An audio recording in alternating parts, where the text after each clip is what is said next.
How many of you currently or have worked at one of these places at some point? I used to. In an article published by the Business Insider called The 20 Companies with the Most Low-Wage Workers, these were on the list. There's obviously more, but I picked out some of the more common ones. Today, today I chose this topic because it's been in the news a lot lately. There's a lot of people going on strike to get higher minimum wage, and I think it affects a lot of people in this room. I believe the minimum wage should not be raised, and today I'm going to tell you why. And today we will be discussing the history of minimum wage, find out who actually earns minimum wage, and how it can actually hurt those in poverty who it's supposed to actually help.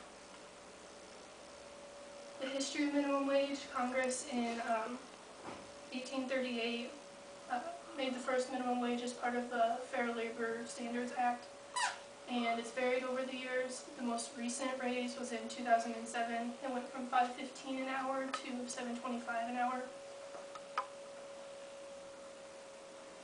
And it's typically raised in times of low unemployment and high economic growth. In 2007, the unemployment rate was at 4.4%, and now it's at 7%.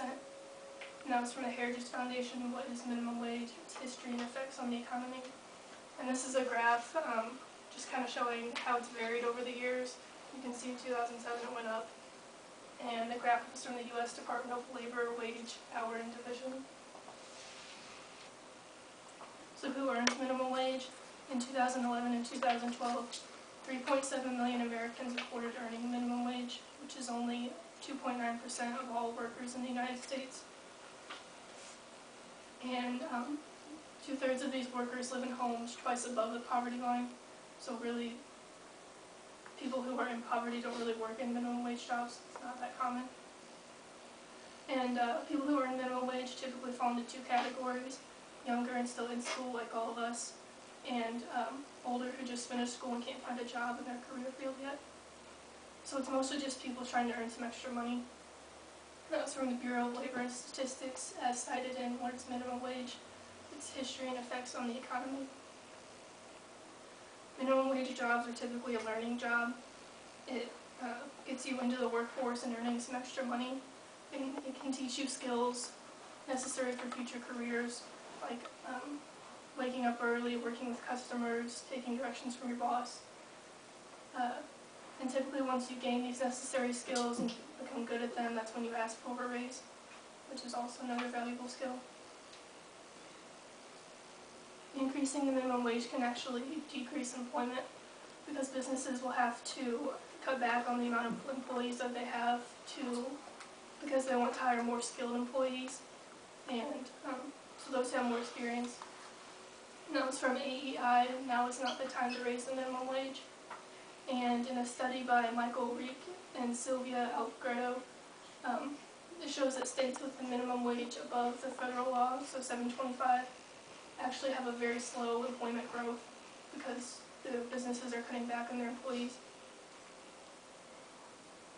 Increasing minimum wage will also crowd out the job market because these jobs will they'll look more appealing to people because the minimum wage is higher. And so the disadvantaged workers, the very few that there are working minimum wage jobs, there will be less of because there's going to be more younger kids like us trying to get them. And it can actually hurt those in poverty, those who raising the minimum wage is supposed to help. As the income rises for those on welfare programs, they can lose tax credits and assistance, so things like SNAP, WIC, EIC, Medicaid, they can lose those because they all have different levels of allowable income. So once your income increases, you gradually lose those. And that was from the Heritage Foundation, What is Minimum Wage and its History and Effects on the Economy. And in conclusion, today I have talked to you about the history of minimum wage and different reasons why it should not be raised because it can hurt those who it's actually supposed to help.